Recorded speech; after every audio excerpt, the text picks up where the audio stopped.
Bonsoir. Pour poursuivre cette série du Dessous des cartes consacrée à la Méditerranée, nous allons passer 2 numéros sur l'Espagne. D'abord parce que l'Espagne est à la présidence de l'Union européenne, mais surtout parce que Madrid accueille un important sommet euro-méditerranéen à Barcelone à partir du 27 novembre. C'est un sommet qui réunit 15 pays de l'Union et 12 pays de la rive sud. D'abord, l'Espagne, on l'a peut-être un peu oublié, avec la France et l'Ukraine, c'est le pays le plus étendu d'Europe, avec une superficie de plus de 500 000 km². Vous voyez sur cette carte à large échelle, l'Espagne est le seul État d'Europe à partager avec la France une façade atlantique et une façade méditerranéenne.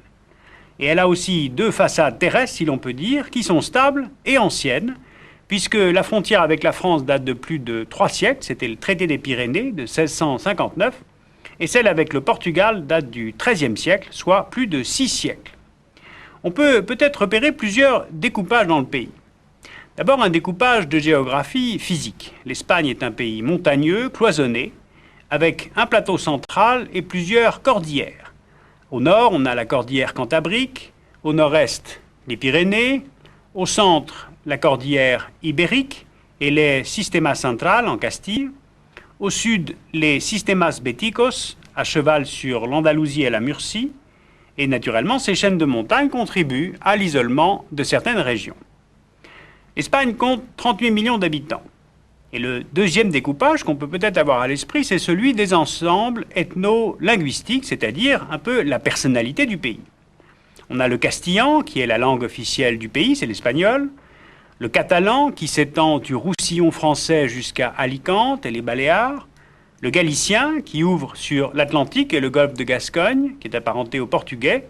Et bien sûr le basque, qui est à cheval sur l'Espagne et le Pays basque français dans les Pyrénées atlantiques. Ces ensembles sont bien plus que linguistiques, ils sont culturels. Ils identifient des peuples à forte personnalité qui ont pu, à certaines époques, accepter l'unité de l'Espagne par le roi et par le catholicisme, mais plus difficilement par l'idée plus récente d'État-nation, c'est-à-dire un État qui les absorberait et nierait leur identité. Eh bien, c'est pour répondre aux besoins d'autonomie de ces régions, je pense aux vieilles aspirations régionalistes basques et catalanes, que le pays a conçu très récemment, c'était en 1978, un découpage administratif en autonomie territoriale. Eh bien, vous voyez apparaître sur la carte ces 17 communautés autonomes. Puis, autre découpage, il y a les ensembles géoéconomiques, sans doute au nombre de 3, qui vont nous faire connaissance avec ces communautés autonomes. D'abord les régions intérieures, Castille-Léon, Castille-La Manche, Aragon, La Rioja, la Navarre et Madrid, qui est à la fois capitale du pays et région autonome. Ces hauts plateaux sont difficiles d'accès et donc peu favorables aux communications et aux échanges. Or, les régions intérieures sont vastes, à peu près la moitié de la superficie du pays, et en même temps, elles accueillent moins du quart de la population, celle-ci étant surtout concentrée sur les côtes. Justement, le deuxième ensemble, ce sont les régions littorales. Asturie, Cantabrie, le Pays basque, la Catalogne, la communauté valencienne et les îles Baléares.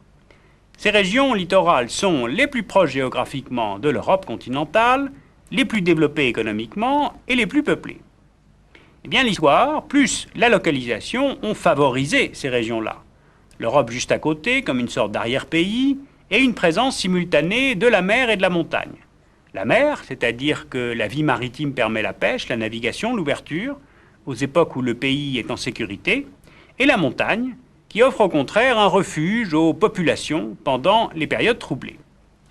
Alors si on entre un petit peu dans le détail, sur la façade atlantique, on a l'industrialisation qui est due au charbon des Asturies et aux minerais de fer du Pays basque, et puis juste au pied de ces mines, des sites portuaires exceptionnels, Avilés, Gijón, Santander, Bilbao. Ce sont là les ports les plus actifs d'Espagne. Sur la façade méditerranéenne, maintenant, c'est celle de la tradition maritime et commerciale, c'est-à-dire l'ouverture sur la rive sud de la France et sur la rive nord de l'Afrique. On a Barcelone, qui est le premier port espagnol et la deuxième ville d'Espagne. On a la Catalogne, Valence et les Baléares, qui sont les régions qui bénéficient du tourisme le plus développé dans toute la péninsule. Et grâce à l'autoroute littorale, ces régions sont très bien reliées au reste de l'Europe. Troisième ensemble, l'Ouest et le Midi, c'est-à-dire les régions autonomes de Galicie, d'Estrémadure, l'Andalousie, la Murcie. Elles sont plus éloignées de l'Europe continentale, elles sont moins industrialisées et elles restent très tournées vers l'agriculture.